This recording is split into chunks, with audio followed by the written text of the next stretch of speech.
Hello, माझं नाव मोहम्मद फान आहे आणि मला गेल्या 23 वर्षांपासून खूप जास्त केस गळण्याची समस्या होती. माझे खूप केस तुटत होते.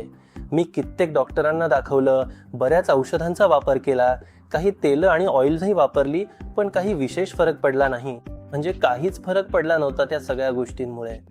आता मी डॉक्टर समीक्षा त्यागी यांना भेटलो आहे आणि गेल्या 1 महिन्यापासून मी ट्रीटमेंट घेत आहे आणि त्यांची औषधं वगैरेही घेतली आहेत.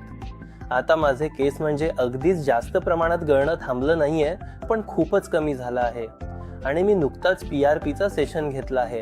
हे माझं पहिलं सेशन आहे. त्यात असं काही नाही की इंजेक्शन देताना खूप त्रास होतो किंवा खूप वेदना होतात. आधी मी खूप नर्वस होतो की कसं होईल, का होईल, पण तसं काहीच वाटलं नाही. अगदी साधा आणि चांगला प्रोसेस आहे.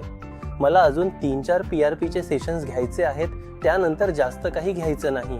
माझ्या औषधं वगैरे नियमित चालू राहतील आणि औषधही फारशी नाहीत. फक्त दिवसातून 1 टॅबलेट घ्यायची असते. त्यानंतर विटॅमिन्स वगैरे आहेत, जी आठवड्यातून एकदा घ्यायची असते आणि 1 आहे जी रोज वापरायची असते. धन्यवाद.